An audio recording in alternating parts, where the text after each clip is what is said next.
कसा जाणार आहे तुळा राशीसाठी येणारा ऑगस्ट महिना हे मी तुम्हाला सांगणार आहे. ते एक लक्षात घ्या, 8व्या घरामध्ये गुरु बसलेले आहेत आणि हे गुप्त धन यासाठी मांडलं जातं, अचानक होणाऱ्या धनासाठी सुद्धा मांडलं जातं. त्याचबरोबर मंगळ तिथे येऊन बसलेले आहेत.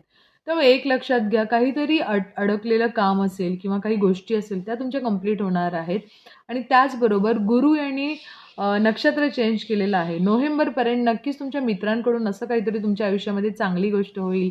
पैशाच्या बाबतीत तुम्हाला चांगले परिणाम पाहायला मिळतील. केतू हा 12व्या घरामध्ये आहे, तर एक लक्षात घ्या, बाहेर जाण्याचे सुद्धा चान्सेस आहेत. म्हणजे तुम्हाला जॉब लागू शकतो, चांगली अपॉर्च्युनिटी होऊ शकते.